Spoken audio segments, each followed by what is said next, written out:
What's up, guys? Matt Walton with Avodah Talk. And man, this channel is designated to kingdom people in the marketplace. We're pursuing souls and we're pursuing just adding value for strategies and systems and all of that to experience some significant increase within your business. This week, I want to talk about checklist, and I titled it Check It. We checklists are vital to my life and to my businesses. The reason why they're vital is because it allows me to be thorough. Let me back up just really quick, and I want to explain the scripture that I tie all this to, add some weight as why it's important to have some checklists, and that is all things should be done decently and in order. We know, this is Paul talking, this is in 1 Corinthians 14:40, but we know that God is a God of order. And you look at Leviticus, you can go through everything in Leviticus and see, hey, this is how you handle lepers, this is how you handle the sick, this is how you handle these atonements, this is how you handle these sacrifices. And so God was a God in order. This goes all the way back to the very beginning of time. And so that should translate into our businesses. If you are a hair on fire kingdom operator, that actually is not biblical. And I would encourage you to kind of take a step back, be a little bit methodical about your schedule, and get away from that hair on fire mentality and make checklists, which will then afford you the ability or allow you to create systems. And that's how you get order within your business. The importance of checklists within personal life is, for me, I have a checklist for what I want for my life to look like. I've done some videos like this before that showed my to-do or my checklist, my daily to-do or checklist. It's a tracker. And what that allows for me to do is say, I visualize X, Y, and Z. And I want to have this amount of time with my family. I want to be in shape. I want to eat this way. I want to have this energy. I want to have this relationship with God. So you visualize how you want your life to look like. And then you create steps, or you create a tracker of how you think that you would be able to get there. And then you're tracking those things. As an example, for me, it's getting closer to the Lord. I have on my tracker that I spend some mountain time or just some time alone in my room with the Lord. And this is outside of prayer times. This is outside of quiet times in the morning time. This is intentional time outside of intentional time, spending time with the Lord. And so that adds up to me just compounding interest in me getting closer to the Lord. That's a checklist on there. Did I do that today or did I not? Because that will allow for me, when I go through and I grade how I feel every day, and to where I can go back and I can look almost a year ago now, I can look at, man, I felt like a 5 on this day on a scale of 1 to 10. Why? Well, I ate late. I maybe ate out. I didn't have my alone time with the Lord outside of my quiet times. Those 3 things right there added up to me not feeling as well as I could. So, and that allows for me to make some changes going forward. It's critical. Have your tracker, your checklist for your personal life, and do it for the future. Don't do it for the things you're currently doing. It's critical to do a checklist, and the checklist is based off of things that you have yet to do, your things that you want to do, things that are going to have compound interest and add up to who you want to be or who you believe that God's called you to be. Through that, God will start to reveal things that you need to take off and add to your list. And it's really cool how then all of a sudden daily communion makes its way on the list. And there's things like that. Spending a lot of time with your kids, makes its way on the list. You're going to bed at this time, waking up at this time, exercising at this time. All of that gets added to the list because it all adds up to becoming the man or woman that you want to be. Next is within business. Why is it important to have checklists within your business? And this goes through everything within your business. Within mine, I have checklists for, I would say, probably about 50% of the stuff. For all of my stuff that's outside my shop, I have checklists for all of that. For all the stuff that happens in the office side of things, I have checklists for all of that are continuously being updated.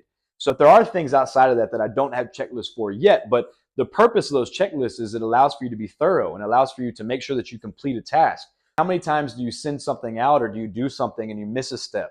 These checklists, if you keep that handy, that allows for you to check things off, go in order, get things done in a timely manner, not be hair on fire, and then you send the product out or send it out, whatever it is that you're working on. Checklists allow you the ability to be thorough.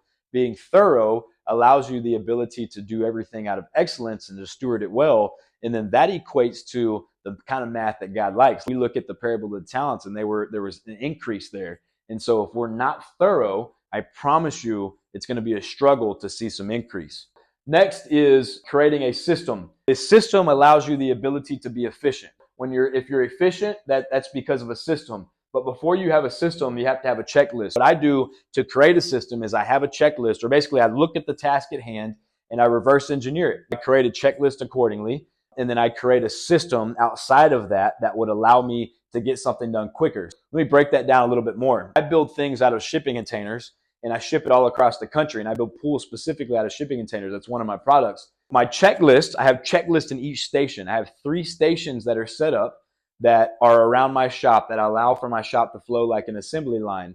So what that means is, like, I have my welder station, I have my prep and painter station, then I have my finishing station. Within that, my welder has his checklist to go through, and before he passes that off to the prepper and painter in insulator, then he has to check off all of these items. Then it goes over to him, and then that's where he checks everything off. Then it goes inside to my finisher. He checks everything off. Then it gets wrapped and gets loaded up on a truck.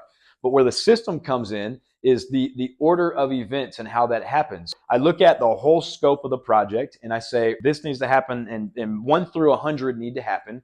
And how can we make 1 through 100 happen efficiently? How can I, if I know the welders are working over here and I want to make sure that everything flows accordingly and flows like an assembly line, instead of saying welding over here, and I understand paint's next, but now we're going to go over here, then we're going to come back over here, then we're going to go over here, and it just those things sporadically to where you lose time transitioning into the next phase. In order for that not to happen, you just systematize. That way you can run things on the assembly line and it can be kicked out the door in a timely fashion.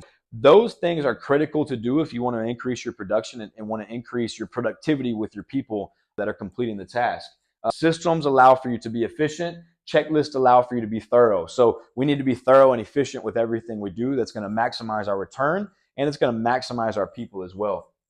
Went through all of this checklist. I have that per station system. I have my shop design is something that implements the system or has improved my systems. Next is I have inventory, and I have stations for inventory around my shop. I have about 6 of them. And in each one of those inventory stations, I have a checklist on there where it has all of the items that are in that area, to where I have dates of when the last one was shipped, when the last one was ordered, and then when it was taken out. So that way I can hone in how often I need to buy things. That way I'm not going in and just looking at my inventory list, buying a bunch of inventory, and then having that sit on my shelf at the end of the year that's just eating away my profit. I don't want to have, I made that mistake my first year. Was I went and bought a bunch of inventory, and I still have some of those items sitting on my shelf. And so it still has eaten up my profits. My accountant has gone in and done some things to help me alleviate that. But that's one thing that I learned going through tax codes and all of that, that I've got to limit the production, or limit the inventory that I have. And so how does that happen? It just comes to tracking the inventory when it needs to be bought, when it was ordered, and when it was ran through, and when you had to order it again. And then once you compile data on that over a period of a few months, then you're able to order every month, once a month. And then the goal is then to order quarterly, and then order every 6 months, and then possibly order once a year. But more than likely it would stay small. That way, again, you don't end up with inventory on the shelf. Checklists are super, super important. That allows you to be thorough, rolls into your systems, which allow you to be efficient. That then rolls into how you track things, that then allows for you to make sure that you're even more efficient with your inventory and how you order things. Hopefully this helped you guys become more efficient and see more of a return with all of your businesses. Stay tuned for next week. Thank you guys.